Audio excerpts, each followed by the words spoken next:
Hi, my name is Esme Canelos, and I go to the University of Arizona studying political science, and I've had the pleasure of being an intern for the African American Museum of Southern Arizona for the past 5 months, and it has been an awesome experience. And I kind of wanted to do a project, so I'm a musician outside of academics, and so I thought, why not combine the two, history and music? So today I'm going to be talking a little bit about, or not a little bit, just about what I've found out. There isn't a ton of information, but I did find out some pretty cool things. So the first person I want to talk about is Charles Mingus. He's one of the jazz greats, and he was born on an army base in Nogales because his father served. And when he was in, I believe, elementary school, they moved to Los Angeles, but I think it was probably earlier than that. He was raised in LA because his mom was sick.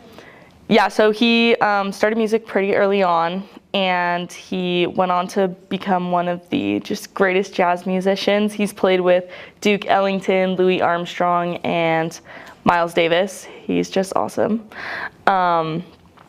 And staying on the same topic of jazz, there's a gentleman in Phoenix named Louis Nash, and he is a drummer who also happens to have one of the longest discographies in all of jazz history, as he's played on, I think, over 400 tracks.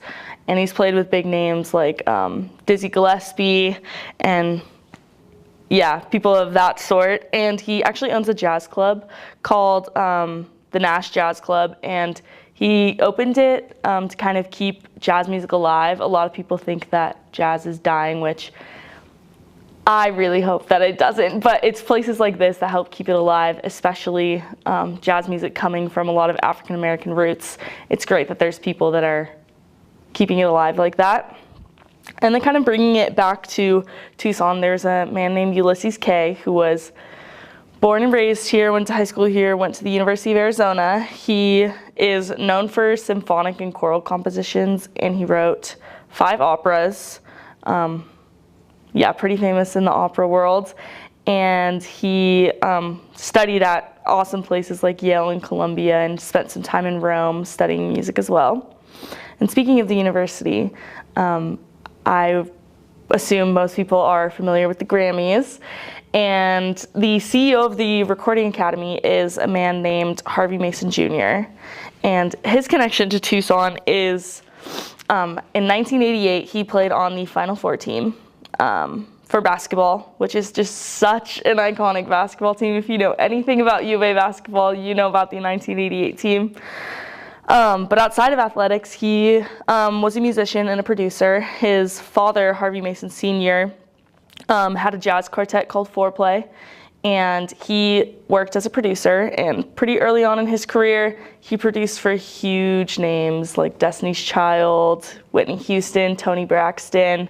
So those were pretty good credits to have early on in your career, and he ended up becoming wildly successful in the producing world. He's produced tracks for pretty much every mainstream pop star, Justin Timberlake, Ariana Grande, like pretty much everybody. He's awesome. And so yeah, he's the CEO of the Recording Academy and played basketball right here in Tucson for 4 years.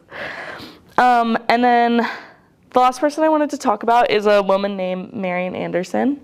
She was a contralto singer who toured Europe and the United States as an opera singer.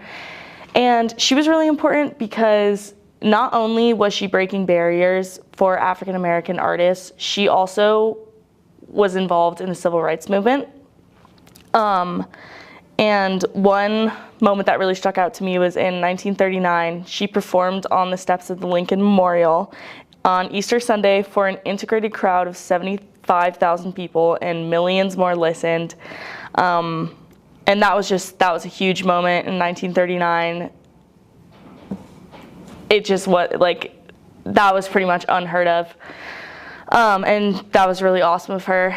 And in 1942, she actually came to Tucson to do a performance for the University of Arizona. And she visited the Dunbar School, and at that time, Dunbar was all black students, all black faculty. And the school didn't have an auditorium, so they all crammed into the hallways of the school. And she sang for them. The students sang with her. They sang African American spirituals all through the hallway. And it was honestly just, when I read about it, it seemed like a really beautiful day. And I don't know, it just stuck with me. It's like such an awesome story. I can just picture it, all of them singing together in the hallway. And yeah, she was really wildly important for just the success of African American artists.